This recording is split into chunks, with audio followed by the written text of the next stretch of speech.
Hello everyone, this is Preeti Sharma and welcome to Shilpreeti Learning.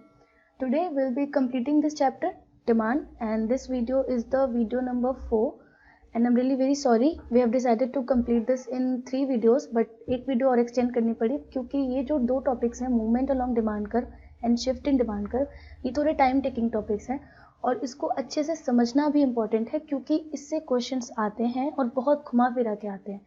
तो इसीलिए इन topic के लिए मैंने अलग वीडियो बनाई ताकि आपके लिए हेल्पफुल हो। और वो जो लास्ट वीडियो थी वो ज़्यादा लॉन्ग हो गई थी, फिर साथ में बैठ के पूरा पढ़ना थोड़ा इम्पॉसिबल होता है। That's why I extended one more video, so I am really very sorry for that, but I promise you कि इस टॉपिक को आप बहुत ज़्यादा इन्जॉय करेंगे क्योंकि ये टॉपिक इंटरेस्टिंग भी बहुत है और इम्पॉर्टेंट भी बहुत है। तो स्टार्ट करते हैं। फिर सबसे पहले हमें पढ़ना है मूवमेंट अलोंग डिमांड कर्व कि मूवमेंट अलोंग डिमांड कर्व क्या होता है। फिर हमें पढ़ना है shift in demand curve, shift in demand curve क्या होता है। सो मूवमेंट से तो पता चल रहा होगा कि जो डिमांड कर्व है वो उसमें मूवमेंट हमें दिखेगी, ठीक है। तो मूवमेंट दिखेगी तो दो तरीके की मूवमेंट दिखेगी, या तो ऊपर जाएगा, अगर मूवमेंट दिखेगी तो दो तरीके की दिखेगी। कैसी कैसी मूवमेंट होगी, या तो अपवर्ड मूवमेंट होगी, है ना, या फिर डाउनवर्ड मूवमेंट होगी। फॉर एग्जाम्पल हमने क्या देखा था, डिमांड कर्व क्या होता है, स्लोपिंग डाउनवर्ड होता है ना। तो इसमें अगर हम कहें कि डिमांड कर्व में मूवमेंट है तो जो मूवमेंट होगी या तो अपवर्ड की तरफ या फिर डाउनवर्ड की तरफ, लेकिन क्या सेम डिमांड कर्व में होगा, मीन्स कि एक ही डिमांड कर्व है उसी में मूवमेंट हमें देखने को मिलेगी, या तो अपवर्ड मूवमेंट या डाउनवर्ड मूवमेंट। तो हमें उसे स्टडी करना है कि अपवर्ड और डाउनवर्ड मूवमेंट कब होता है डिमांड कर्व में, ठीक है। शिफ्ट में हम देखेंगे कि शिफ्ट में जो डिमांड कर्व होती है वो अपनी जगह से हट के शिफ्ट हो जाती है, कभी राइटवर्ड शिफ्ट लेती है, कभी लेफ्टवर्ड शिफ्ट लेती है, ठीक है। तो इन दोनों में डिफरेंस है। क्या डिफरेंस है कि यहाँ पे जो मूवमेंट है वो अपवर्ड और डाउनवर्ड के टर्म्स में हो रहा है, ठीक है। यहाँ शिफ्ट में जो होता है वो लेफ्टवर्ड या राइटवर्ड के टर्म्स में होता है। तो हमें यही पढ़ना है कि मूवमेंट और शिफ्ट में क्या डिफरेंस है, ठीक है। और इसके साथ हमें पढ़ना है कि अपवर्ड और डाउनवर्ड मूवमेंट कब होगा डिमांड कर्व में, डिमांड कर्व में राइटवर्ड एंड लेफ्टवर्ड शिफ्ट कब होगा, ठीक है। So let's begin. पहले टॉपिक नंबर 1 करते हैं, that is movement along demand curve. So moving further,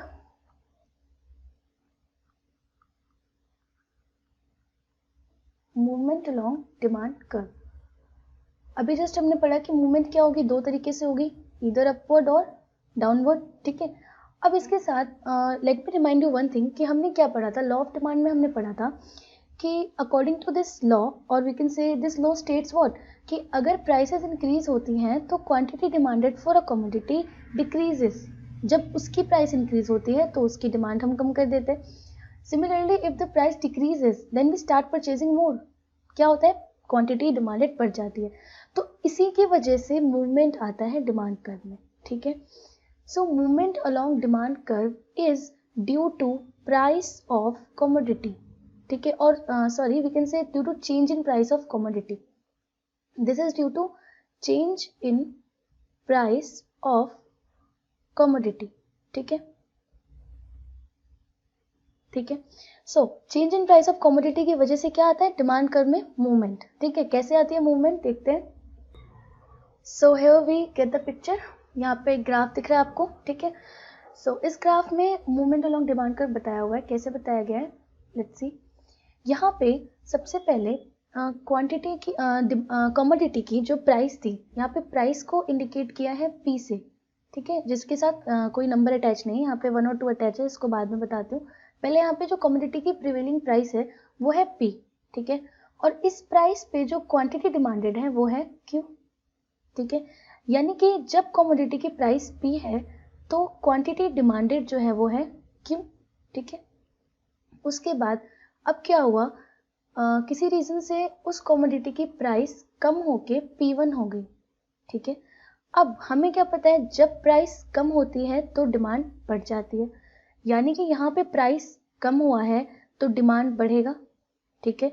यानी कि जब प्राइस कम होके P1 हुआ तो डिमांड बढ़ के Q1 हो गई, ठीक है। अब इस केस में क्या हुआ, जो डिमांड था उसमें मूवमेंट कहाँ हुई, डाउनवर्ड मूवमेंट दिख रहा है, A से B डाउनवर्ड मूवमेंट हुआ। ये हो गया डाउनवर्ड मूवमेंट के लिए फॉर अ डिमांड कर्व, ठीक है। अब नेक्स्ट जो केस है इसमें क्या है, प्राइस जो है वो इंक्रीज होके P2 अगर हो जाती तो प्राइस के इंक्रीज होने पे हम क्या करते हैं, डिमांड कम कर देते हैं। तो यहाँ पे हम Q से डिमांड कम करके Q2 करने लगते हैं, यानी कि P1 पे P2 पे जो डिमांड होगी वो Q2 हो जाएगी, ठीक है। तो इस केस में आपको देखने को मिलेगा कि यहाँ पे डाउनवर्ड मूवमेंट कहाँ पे हो रहा है, A से B हो रहा है, ठीक है, और अपवर्ड मूवमेंट क्या हो रहा है, A से C हो रहा है ना। तो जो डाउनवर्ड मूवमेंट है वो किस रीजन से हुआ, प्राइस के कम होने की वजह से, क्वांटिटी के बढ़ने की वजह से, ये था डाउनवर्ड मूवमेंट का रीजन। अपवर्ड मूवमेंट जो हुआ वो अपवर्ड मूवमेंट हुआ प्राइस के बढ़ने की वजह से और क्वांटिटी डिमांडेड के कम होने की वजह से। तो इन केसेस को हम अलग नाम दे रहे हैं। जो डाउनवर्ड मूवमेंट होता है इसको हम एक्सपेंशन भी बोलते हैं, ठीक है, रिमेंबर दिस, इसे एक्सपेंशन भी बोलते हैं। और जो अपवर्ड मूवमेंट होता है उसे हम कॉन्ट्रैक्शन भी बोलते हैं, ठीक है। सो आपसे अगर पूछा जाए कि डिमांड कर्व में एक्सपेंशन कब होता है या कॉन्ट्रैक्शन कब होता है, तो आपका आंसर क्या होगा, डिमांड कर्व में एक्सपेंशन कब होता है, जब प्राइसेस कम होती हैं, ठीक है, और क्वांटिटी बढ़ जाती है। जब प्राइसेस कम होंगी और क्वांटिटी बढ़ेंगी तो क्या होगा, हमारा यहाँ पे डाउनवर्ड मूवमेंट होगा, है ना। उसके बाद अगर प्राइसेस बढ़ रही हैं और क्वांटिटी डिमांडेड कम हो रही है तो क्या होगा, अपवर्ड मूवमेंट, है ना, यानी कि कॉन्ट्रैक्शन, ठीक है। So you need to remember this कि एक्सपेंशन के टाइम में क्या होता है, एक्सपेंशन के टाइम में प्राइसेस कम हो जाती हैं, है ना, या फिर हम ऐसा कह सकते हैं कि जब प्राइसेस कम हो जाती हैं और डिमांड बढ़ जाती है तो उस केस में होता है एक्सपेंशन या फिर डाउनवर्ड मूवमेंट, ठीक है। और उसके साथ अगर प्राइसेस बढ़ गई और डिमांड कम हो गई तो क्या होगा, अपवर्ड मूवमेंट होगा या फिर कॉन्ट्रैक्शन, ठीक है। So you need to remember this. और आपको अगर मूवमेंट अलोंग डिमांड कर्व बताने के लिए कहा जाए एग्जाम में, तो आपको ये ग्राफ बनाना है और इसको एक्सप्लेन करना है कि suppose the price of the commodity is P, ठीक है, and at the price P the quantity demanded is Q। Next case में आप लिखेंगे in case the prices increases from P2 then the quantity demanded decreases from Q to Q2, ठीक है। In case the prices decreases from P to P1, then the quantity demanded increases from Q to Q1, ठीक है। Number one case में आप बताओगे कि number one case is the downward movement of demand curve, that is also known as expansion, ठीक है। Number two case में आप बोलोगे it is the upward movement of demand curve, that is also the case of contraction, ठीक है। So you need to remember these things. तो इसको अब थोड़ा और डिटेल में पढ़ लेते हैं, ठीक है। ये भी हमने जस्ट समराइज वे में पढ़ा है कि क्या होता है, आपको समझ में आ गया। बट इन केस जैसे फॉर एग्जांपल आपको मूवमेंट अलोंग डिमांड का बोला बताने को, तो आप ये पूरा लिख सकते हैं।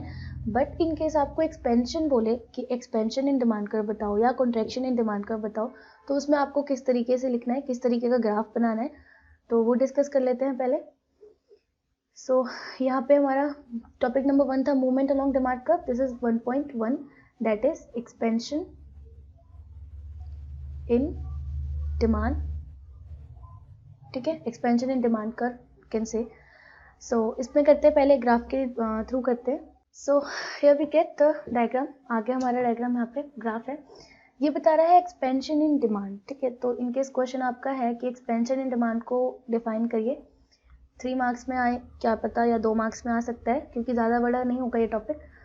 तो इसमें आपको कैसे दिखाना है, सबसे पहले आपको ये ग्राफ बनाना है, ठीक है। और अब आप इसका एक्सप्लेनेशन कैसे लिखोगे, सबसे पहले एक्सपेंशन इन डिमांड कर्व का मीनिंग लिखोगे। So here we get the definition to, the definition for expansion in demand curve. क्या है इसकी definition, expansion in demand curve basically it refers to what, it refers to a rise in the quantity demanded due to a fall in the price.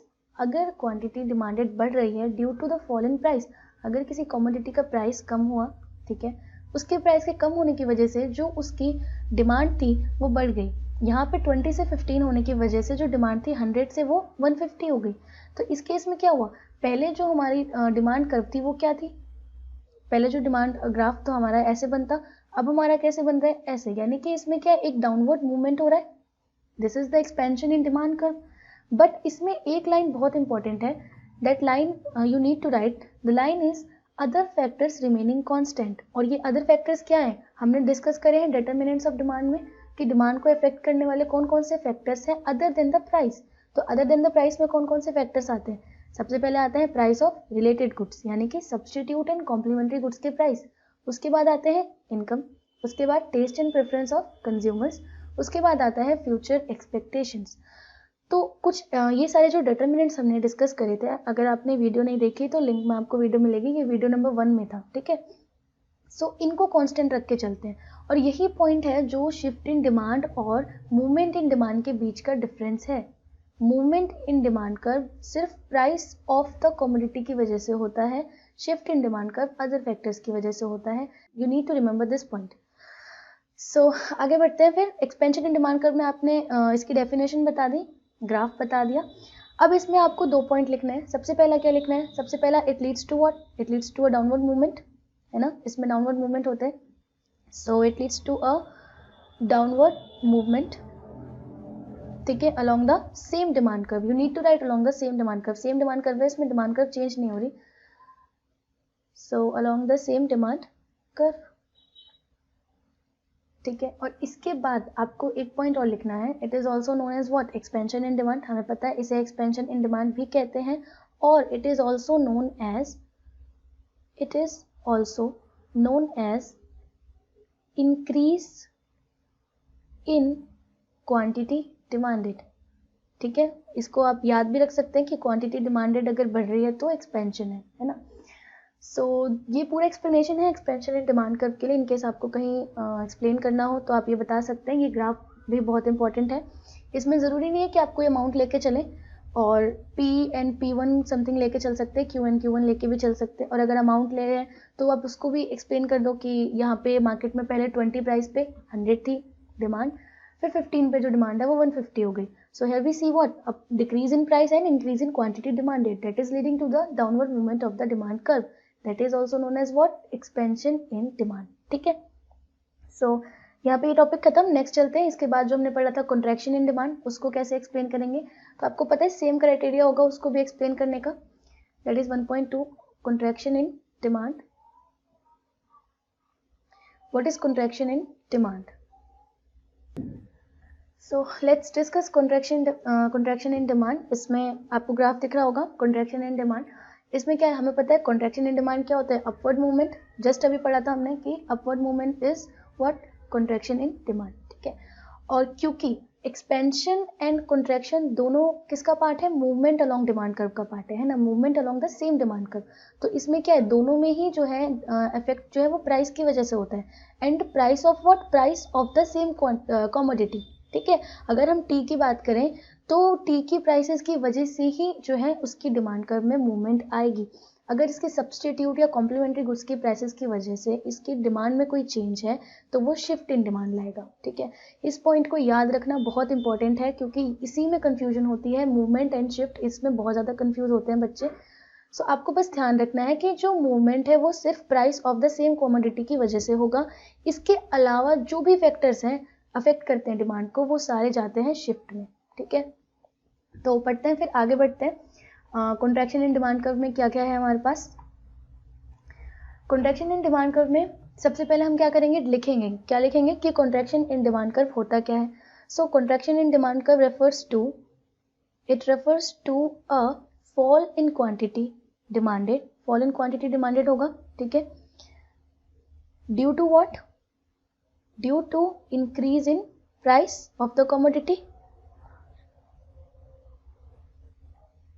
And the important line is other factors remaining constant, यानी कि जो बाकी factors हैं वो क्या होंगे? Constant रहेंगे। क्यों? क्योंकि बाकी फैक्टर्स के इफेक्ट जो पड़ता है डिमांड पे वो कहाँ जाता है? शिफ्ट में, ठीक है। So this is the definition for contraction in demand. The definition is it refers to a fall in quantity demand due to increase in price, and the more important point is what? Other factors remaining constant, ठीक है। सो ये हो गया contraction का। अब इसमें भी same 2 points हमें लिखने हैं जो हमने ऊपर लिखे थे। क्या लिखे थे? सबसे पहला हमने पॉइंट लिखा था कि उसमें क्या होता है? Downward movement. तो हम इसमें क्या लिखेंगे? It leads to what? It leads to it leads to an upward movement. Please don't mind my writing, मैं डिक्टेट कर रही हूँ तो समझ में तो आ जा रहा होगा। नेक्स्ट चलते हैं। इसको और दूसरा नाम हम क्या दे सकते हैं? उसको हमने इंक्रीज इन क्वांटिटी डिमांडेड दिया था। इसमें क्या है? डिक्रीज इन क्वांटिटी डिमांडेड है, यानी कि it is also known as what? It is also known as decrease in quantity demanded, ठीक है। अब आपको अगर एक्सप्लेन करना है अपने ग्राफ को, अगर एग्जाम में आपको लगे कि मार्क्स के हिसाब से सफिशिएंट नहीं लिखा है तो आप अपने ग्राफ को एक्सप्लेन कर सकते हैं। हम अगेन रिपीटिंग कि जरूरी नहीं कि आप कोई नंबर लेके चलें, जरूरी नहीं कि कोई वैल्यू लेके चलें। You can write P, P1, P1, P2 ये भी लिख सकते हैं, ठीक है। सो यहाँ पे आप कैसे एक्सप्लेन करेंगे, the price of the commodity was 20, ठीक है, and then it increase to 25, 20 से वो इंक्रीज होके 25 हो गया, तो जो क्वांटिटी डिमांडेड थी कमोडिटी की वो लोगों ने कम करके 70 कर दी, 100 से 70 पे पहुंच गए। तो यहाँ पे क्या हो रहा है, upward movement of the demand curve, that is also known as contraction in demand, ठीक है। तो इस तरीके से आपको एक्सप्लेन करना है। और बाकी जब आपको कंसेप्ट समझ में आ जाए ना तो एक्सप्लेनेशन हम खुद से लिख लेते हैं और बहुत बेहतर लिखते हैं, ठीक है। ज़रूरी नहीं बुक का हम सेम लिखें, आपको समझ में आ जाएगा तो आप खुद से लिख सकते हैं। एंड वन मोर थिंग, अगर आपको कहीं पे डाउट होता है तो आपको कमेंट सेक्शन में बताना है, तभी हम आपकी हेल्प कर सकते हैं। जहाँ पे भी डाउट होता है जस्ट टेल अस। और अगर आपको कोई टॉपिक दोबारा पढ़ना है, अलग से पढ़ना है, अलग वीडियो चाहिए तो हम अलग वीडियो भी बना सकते हैं, ठीक है। तो फिर आगे बढ़ते हैं, हमारा ये टॉपिक यहाँ पे फिनिश हो गया है। अब नेक्स्ट जो है शिफ्ट इन डिमांड कर्व होगा, तो शिफ्ट इन डिमांड कर्व पढ़ते हैं। फिर topic number 2, topic is shift in demand curve, ठीक है। हमने क्या पढ़ा था, शिफ्ट इन डिमांड कर्व क्या होगा, डिमांड में शिफ्ट आएगी, कैसे शिफ्ट आएगी अभी बताती हूँ, बट शिफ्ट इन डिमांड होगा किस वजह से, क्या क्या पढ़ा था हमने, अदर फैक्टर्स की वजह से, जैसे कि प्राइस ऑफ रिलेटेड गुड्स, यानी कि substitute goods and complementary goods. उसके बाद हमने क्या पढ़ा था, इनकम ऑफ द कंज्यूमर, अगर कंज्यूमर के इनकम का चेंज है तो उसकी वजह से भी वो प्रोडक्ट या कमोडिटी की डिमांड में इफेक्ट डालता है। अगर इनकम ज़्यादा होगी तो ज़्यादा अच्छे से वो डिमांड करते हैं, अच्छी कमोडिटीज़ की डिमांड करते हैं। अगर इनकम कम हो जाती है तो वो क्या करते हैं, फिर कमोडिटी भी कभी कभी नॉर्मल से इन्फीरियर पे शिफ्ट हो जाते हैं, ऐसे करके डिमांड करते हैं, तो इसका इफेक्ट भी पड़ता है। टेस्ट एंड प्रेफरेंस का तो बहुत इफेक्ट पड़ता है, पता ही होगा, जो भी हमारा फैशन ट्रेंड चल रहा होता है और उसकी ज़्यादा डिमांड होती है मार्केट में, प्राइसेस उसका मैटर नहीं करते। उसके बाद क्या है, फ्यूचर एक्सपेक्टेशन। हमें पता है फ्यूचर एक्सपेक्टेशन में क्या होता है, अगर हमें पता है कि कमोडिटी की प्राइस इंक्रीज होगी आगे फ्यूचर में, तो हम क्या करेंगे, अभी परचेज कर लेंगे, कि अभी परचेज कर लेते हैं, बैकअप अभी से रख लेते हैं, क्या पता इतने ज़्यादा हाई हो जाए प्राइसेस कि हम परचेज ना कर पाए। अगर हमें पता है कि प्राइसेस कम होंगे तो हम क्या करते हैं, ज़्यादा परचेज नहीं करते, will purchase later in future, जब उसके प्राइसेस कम हो जाएंगे तब खरीद लेंगे, ठीक है। सो शिफ्ट इन डिमांड कर्व जो होता है वो, अगर हम एक कमोडिटी की बात करें, सपोज शुरू से टी लेके चल रहे हैं, टी ही लेते हैं, अगर हम टी की बात करें तो इसके प्राइसेस की वजह से इसकी डिमांड में चेंज आएंगी। अगर टी की प्राइसेस बढ़ेगी तो क्वांटिटी डिमांडेड कम हो जाएगी, हमें पता है। बस इस रीज़न को छोड़ के बाकी जो भी रीज़न इसकी डिमांड को अफेक्ट करता है वो सारे रीजन हम शिफ्ट इन डिमांड कर्व में डालते हैं, ठीक है। तो shift in demand curve is due to the other factors that effect demand. So पढ़ते हैं फिर इसमें, आगे बढ़ते हैं। इसमें हमें शिफ्ट कैसे पढ़ना है, डिमांड कर्व हमने पढ़ा है कि डाउनवर्ड स्लोपिंग होता है, शिफ्ट क्या होगा, ईदर राइटवर्ड और लेफ्टवर्ड, ठीक है। तो इसमें हमें यही दो शिफ्ट पढ़ना है, leftward shift and rightward shift. Movement में हमने क्या पढ़ा था, अपवर्ड एंड डाउनवर्ड मूवमेंट, या फिर एक्सपेंशन एंड कॉन्ट्रैक्शन। तो इसको पढ़ते हैं फिर अच्छे से। So let's first discuss the definition for shift in demand. Means कि अगर आपको शिफ्ट इन डिमांड डिफाइन करने को आया 1 मार्क या 2 मार्क में, तो कैसे डिफाइन करना है उसे। सबसे पहले इसकी डेफिनेशन क्या है, when the demand of the commodity changes due to change in any factor other than own price. इसका मतलब क्या हुआ कि जो कमोडिटी की प्राइस है उसके अलावा के बाकी के जो फैक्टर्स हैं उनके चेंजेस की वजह से डिमांड में चेंज आए, वो होती है शिफ्ट इन डिमांड, मतलब वो क्रिएट करती है शिफ्ट इन डिमांड, ठीक है। सो ये चेंजेस किसकी वजह से होंगे, अदर फैक्टर्स की वजह से, ये लिखना होगा आपको डेफिनेशन में। उसके बाद आप लिख सकते हैं शिफ्ट कितने टाइप्स के हैं, शिफ्ट हैं 2 टाइप के, कैसे कैसे। सबसे पहला लेफ्टवर्ड शिफ्ट, क्या होता है अभी पढ़ेंगे जस्ट, और नेक्स्ट राइटवर्ड शिफ्ट, ठीक है। So here comes the next topic that is rightward shift. तो इसमें पढ़ेंगे शिफ्ट का जो सबसे पहला पार्ट था, राइटवर्ड शिफ्ट कैसे होता है। इसमें आपको ग्राफ दिख रहा होगा, इस ग्राफ में ऊपर लिखा है इंक्रीज इन डिमांड। तो इससे हमें आइडिया क्या मिलता है कि जो राइटवर्ड शिफ्ट है वो इंक्रीज इन डिमांड की वजह से है, ठीक है। तो अब पहले इसकी डेफिनेशन देख लेते हैं। Increase in demand refers to a rise in the demand of a commodity caused due to any factor other than the own price. वही चीज, सेम चीज जो मैंने बताई थी, क्या बताया था कि शिफ्ट इन डिमांड जो होता है वो अदर फैक्टर्स की वजह से होता है, ठीक है। अदर फैक्टर्स, प्राइस के अलावा के जो भी फैक्टर्स है ना उसकी वजह से राइटवर्ड शिफ्ट आएगा डिमांड में, ठीक है। और वो कब आएगा, जब इंक्रीज इन डिमांड होगी। तो कोई भी ऐसा फैक्टर जिसकी वजह से डिमांड पे इफेक्ट पड़ रहा है और ऐसा फैक्टर जिससे वो डिमांड बढ़ रहा है, तो वो उसकी वजह से जो है डिमांड कर्व में राइटवर्ड शिफ्ट होगा। और जब आप इसे पेपर में लिखें तो इसे अपवर्ड या डाउनवर्ड शिफ्ट मत लिखना, इसे राइटवर्ड शिफ्ट या फिर लेफ्टवर्ड शिफ्ट लिखना, ठीक है, नहीं तो वो गलत हो जाएगा।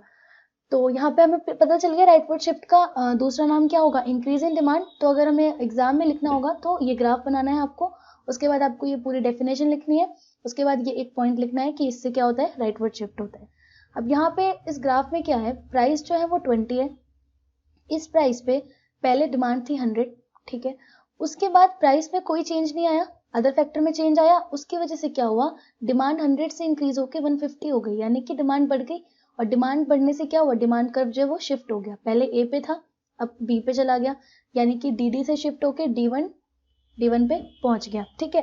तो ये राइटवर्ड शिफ्ट किस वजह से हुआ, इंक्रीज इन डिमांड की वजह से, डिमांड यहाँ पे इंक्रीज हुई तो यहाँ पे जो राइटवर्ड शिफ्ट आया। अगर डिमांड डिक्रीज हो जाती तो लेफ्टवर्ड शिफ्ट होता, इसे हम अभी आगे पढ़ेंगे। तो अगर आपको एक्सप्लेन करना हो तो आप ऐसे कर सकते हैं। चलते हैं फिर नेक्स्ट पढ़ते हैं, लेफ्टवर्ड शिफ्ट क्या होता है। लेफ्टवर्ड शिफ्ट में क्या होता है, डिक्रीज इन डिमांड होती है, ठीक है। तो डिमांड डिक्रीज होगी किसी भी रीजन से तो डिमांड कर्व में लेफ्टवर्ड शिफ्ट आएगा। यहाँ पे 100 से जो है डिमांड 70 हो गई, तो यहाँ पे कौन सा लेफ्टवर्ड शिफ्ट आया, डी ए से शिफ्ट होके बी पे पहुंच गया, ठीक है। प्राइस तो अभी भी सेम है, तो यही था, उसमें क्या था, कमोडिटी की जो प्राइस है वो सेम रहेगी, प्राइस के अलावा के कोई भी फैक्टर्स अगर इफेक्ट करते हैं डिमांड को तो डिमांड कर्व में शिफ्ट आता है। और यहाँ पे इफेक्ट क्या है, डिक्रीज इन डिमांड, तो इसकी वजह से लेफ्टवर्ड शिफ्ट है। तो एग्जाम में भी आपको ऐसे ही लिखना है, ठीक है। ये पहले आपको पूरी डेफिनेशन लिखनी पड़ेगी। डिक्रीज इन डिमांड, इसका मतलब क्या है, it refers to fall in demand of a commodity because of change in any factor other than the price. उसके प्राइस के अलावा के फैक्टर्स अगर इफेक्ट कर रहे हैं तो लेफ्टवर्ड शिफ्ट होगा, ठीक है। यहाँ पे प्राइस में कोई चेंज नहीं था, बस अदर फैक्टर्स में चेंज था, इस वजह से जो डिमांड है वो 100 से डिक्रीज होके 70 पे पहुंच गई।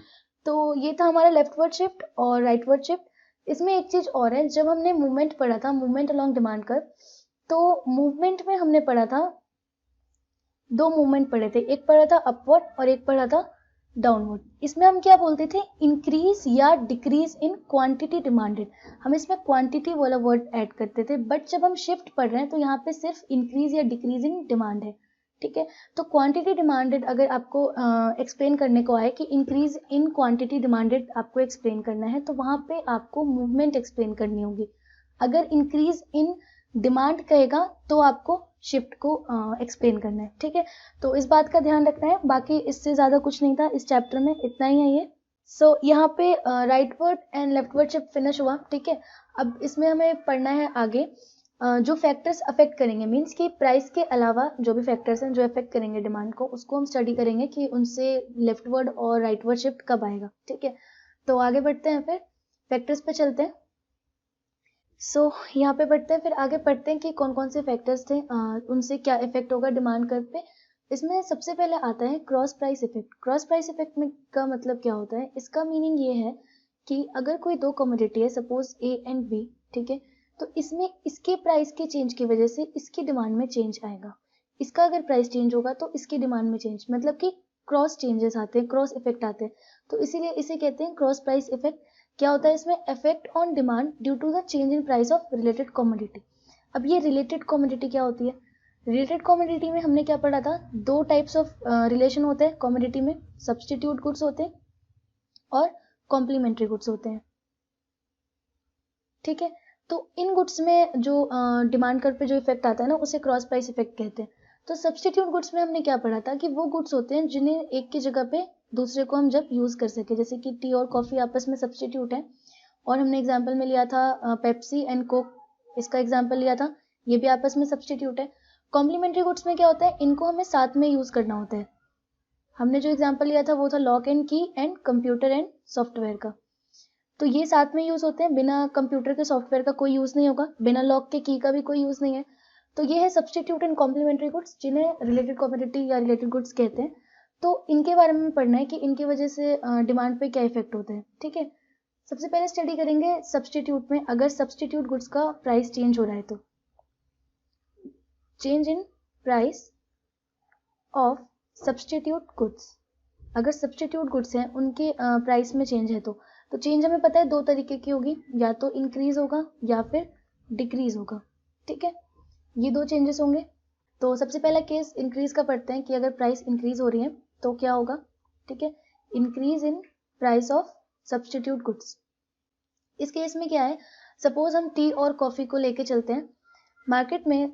अज्यूम करो कि मार्केट में कॉफी की प्राइसेस बढ़ गई, ठीक है, इसकी प्राइसेस बढ़ गई, इससे जो है टी पे क्या इफेक्ट पड़ेगा, कॉफी की प्राइसेस बढ़ी है तो लॉ ऑफ डिमांड के अकॉर्डिंग क्या होगा, इसकी डिमांड तो कम हो जाएगी, कॉफी की डिमांड कम हो जाएगी, और लोग क्या करेंगे, इसके सब्सटीट्यूट की तरफ ट्रांसफर होंगे, यानी कि कॉफी का प्राइस बढ़ा तो टी की डिमांड बढ़ा देंगे, लोग कॉफी को परचेज कम करेंगे और टी की तरफ चले जाएंगे।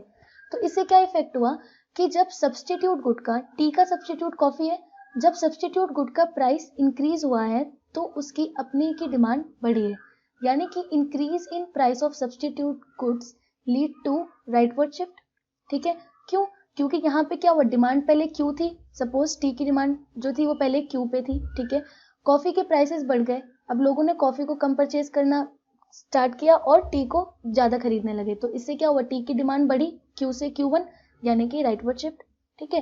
तो ये कब होगा, किस केस में, जब इंक्रीज इन सब्सटीट्यूट गुड के प्राइसेस होंगे, मींस कि increase in price of substitute goods. अब इसका जस्ट अपोजिट होगा कब, जब डिक्रीज इन प्राइसेस होंगे। इन केस टी और कॉफी में से कॉफी की प्राइसेस कम हो गई, ठीक है, तो लोग क्या करेंगे, टी वाले जो टी परचेज कर रहे थे वो कॉफी की तरफ शिफ्ट हो जाएंगे, ठीक है, तो इसमें क्या होगा, टी की डिमांड कम होके Q2, है ना, तो इस केस में फिर जो डिमांड कर्व है वो लेफ्ट साइड शिफ्ट हो जाएगा। तो ऐसे चलता है सब्सटीट्यूट गुड्स का increase in price and decrease in price का केस, ठीक है। नेक्स्ट पढ़ते हैं कॉम्प्लीमेंट्री गुड्स के केस में क्या होता है।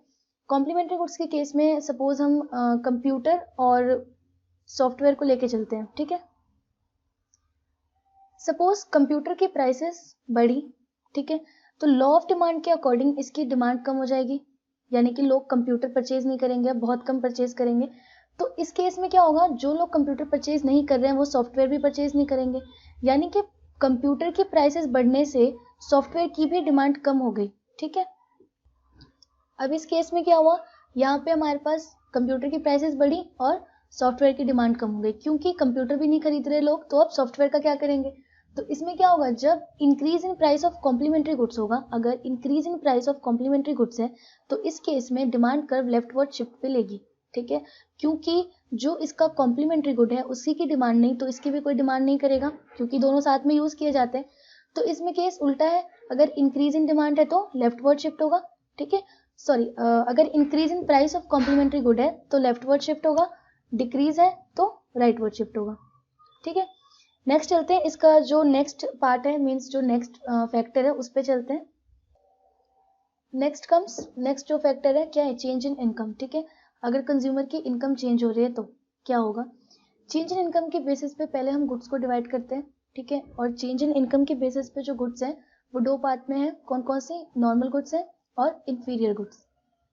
जब हमने डिटरमिनेंट्स पढ़े थे हमने तब ये पढ़ा था। तो अब नॉर्मल गुड्स और इंफीरियर गुड्स क्या होते हैं, अब ये इनकम के ब्याज पे हम इसे कैटेगराइज कर रहे हैं, तो इस केस में क्या होगा, अगर इनकम के ब्याज पे ही देखेंगे, अगर इनकम इंक्रीज होती है तो जो नॉर्मल गुड्स होते हैं उनकी क्वांटिटी डिमांडेड हम बढ़ा देते हैं, ठीक है। इंफीरियर गुड्स में उल्टा होता है, अगर इनकम बढ़ती है तो हम इंफीरियर गुड्स की जो डिमांड है वो कम करते हैं। एग्जाम्पल के लिए सपोज इनकम, अगर एक फैमिली पहले अफोर्ड नहीं कर सकती थी टीवी, जैसे सपोज वो टीवी अफोर्ड नहीं कर सकती थी, इनकम बढ़ने के बाद उसने टीवी परचेज की, टीवी की डिमांड की, तो वो उसके लिए एक नॉर्मल गुड है, ठीक है। अब इंफीरियर गुड्स में क्या होगा कि अगर इनकम बढ़ेगी तो लोग ब्लैक एंड व्हाइट टीवी तो परचेज नहीं करेंगे, ठीक है, कलरफुल टीवी परचेज करेंगे, क्योंकि ब्लैक एंड व्हाइट जो है इंफीरियर गुड हो गया, ठीक है, क्योंकि अब उनकी इनकम बढ़ गई है तो उनकी सेटिस्फेक्शन लेवल बढ़ेगी, उनको दूसरा अच्छी कॉमोडिटी चाहिए तो वो कलरफुल टीवी परचेज करेंगे। तो ये होता है नॉर्मल और इंफीरियर गुड्स में। अब इस केस में क्या होगा, यहाँ पे सीधे सीधे बता दिया, इनकम बढ़ रही है तो नॉर्मल गुड्स की डिमांड बढ़ रही है, और इंफीरियर गुड्स में क्या हो रहा है, डिमांड कम हो रही है। तो इसका जो ग्राफ होगा वैसे ही होगा, मीन्स शिफ्ट भी ऐसे ही होगा। अगर हम नॉर्मल गुड्स का केस देखें तो नॉर्मल गुड्स के केस में दो पार्ट है, या तो इनकम बढ़ेगी या तो इनकम कम होगी, ठीक है। अगर इनकम बढ़ेगी तो डिमांड बढ़ेगी, यानी कि सपोज इनकम बढ़ी तो डिमांड Q से Q1 हो गई, राइटवर्ड शिफ्ट, ठीक है। अगर इनकम कम हुई तो डिमांड कम हो जाएगी, यानी कि लेफ्टवर्ड शिफ्ट। तो ये सारे बहुत ईजी है, बस आपको रीज़न मालूम होने चाहिए और उसके बाद आप शिफ्ट भी बता सकते हैं। और क्वेश्चन जो है ऐसे ही आते हैं, फैक्टर्स से रिलेटेड आते हैं कि शिफ्ट इन डिमांड इस फैक्टर की वजह से कैसे होगा, इसको एक्सप्लेन करें। तो आपको ऐसे एक्सप्लेन करना है। ग्राफ ये दोनों सेम मतलब एक ही में बने हुए हैं, इसको अलग अलग करके भी आप बना सकते हैं। नेक्स्ट करते हैं इन्फीरियर गुड्स। इन्फीरियर गुड्स का भी सेम होगा। यहाँ पे क्या है, इनकम बढ़ने पे डिमांड कम हो रही है, यानी कि अगर इन्फीरियर गुड्स में डिक्रीज इन इनकम है, तो डिमांड क्या होगी, इंक्रीज होगी। ठीक है, इन्फीरियर गुड्स की, यानी कि डिमांड बढ़ने पे लेफ्ट राइटवर्ड शिफ्ट होगा, डिमांड कर्व जो है डी से D1 पे पहुंच जाएगा। और अगर इंक्रीज इन इनकम है तो इन्फीरियर गुड्स लोग नहीं खरीदेंगे। ठीक है, तो इस केस में क्या होगा, लेफ्टवर्ड शिफ्ट। ये होता है चेंज इन इनकम की वजह से इफेक्ट, जो डिमांड कर्व पे जो शिफ्ट आता है इसकी वजह से। इसके अलावा और भी फैक्टर्स हैं जिनका डिमांड कर्व पे इफेक्ट पड़ता होगा। ठीक है, हमने और भी डिटर्मिनेंट्स पढ़े थे, तो उनको देख लेते हैं एक बार। तो इसमें देखते हैं, यहाँ पे एक ही फिगर है, मीन्स कि इसमें सिर्फ राइटवर्ड शिफ्ट के बारे में मतलब मैंने लिखा है, मतलब इस फिगर में सिर्फ राइटवर्ड शिफ्ट है। जो लेफ्टवर्ड शिफ्ट होगा इन फैक्टर्स के जस्ट अपोजिट होगा। ठीक है, तो अब डिमांड कर्व में शिफ्ट जो है राइटवर्ड कब आएगा, सारे रीजन है यहाँ पे। कब होगा, सबसे पहले जब increase in price of substitute good होगा। जब हमने ये पढ़ा था तब देखा था कि जब प्राइस में इंक्रीज है, अगर सब्स्टिट्यूट गुड है तो वहाँ पे क्या होता है, राइटवर्ड शिफ्ट होता है।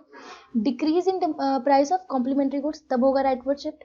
उसके बाद अगर कंज्यूमर की इनकम बढ़ेगी तो नॉर्मल गुड्स के केस में क्या होगा, राइटवर्ड शिफ्ट। और अगर कंज्यूमर की इनकम डिक्रीज हो रही है तो इन्फीरियर गुड्स के केस में होगा राइटवर्ड शिफ्ट। ठीक है, उसके बाद हमने पढ़ा अगर पॉपुलेशन इंक्रीज हो रही है तो सीधे सीधे अगर पॉपुलेशन इंक्रीज होगी तो फिर लोगों की डिमांड बढ़ेगी, लोगों को चाहिए होगी जो भी है यूज करने के लिए, तो इसीलिए उससे डिमांड बढ़ेगी मार्केट में। और taste in favour of community. Favour of community का मतलब ये है कि टेस्ट एंड प्रेफरेंस का हमने पढ़ा तो दो तरीके के इफेक्ट होते हैं, एक होता है नेगेटिव, एक होता है पॉजिटिव। तो यहाँ पे क्या है, पॉजिटिव इफेक्ट, अगर कोई भी कम्युनिटी है उसके फेवर में अगर टेस्ट एंड प्रेफरेंस है तो क्या होगा, उसकी डिमांड बढ़ेगी और जो कर्व होगा वो राइटवर्ड शिफ्ट। ठीक है, और expectation of future increase in price, इसमें भी हमने क्या पढ़ा था कि अगर प्राइस में इंक्रीज होगा फ्यूचर में, ऐसा हम सोच रहे हैं, तो अभी करंट सिचुएशन में हम क्या करते हैं, ज्यादा कमोडिटी परचेज करते हैं। तो ऐसे क्या होता है, प्रेजेंट टाइम में डिमांड बढ़ जाती है, डिमांड कर्व शिफ्ट होता है राइट से। ठीक है, तो जो लेफ्टवर्ड शिफ्ट होगा उसका जस्ट इसका अपोजिट हो जाएगा, है ना। ये सारे जो रीजन है जस्ट इसके रिवर्स हो जाएंगे। ठीक है, तो वो आप खुद से लिख सकते हैं। बाकी यहाँ पे हमारा ये चैप्टर फिनिश है। इसमें कहीं डाउट हो तो कमेंट सेक्शन में आप बताइए। और उसके बाद इसकी बाकी जो वीडियोस हैं, स्टार्टिंग की 3 वीडियोस, उनका लिंक आपको डिस्क्रिप्शन में मिल जाएगा। ठीक है, till then take care, good bye. Next chapter हम इलास्टिसिटी ऑफ डिमांड करेंगे, बहुत इंटरेस्टिंग है, चैप्टर नंबर 4। और तब तक टेक केयर, गुड बाय।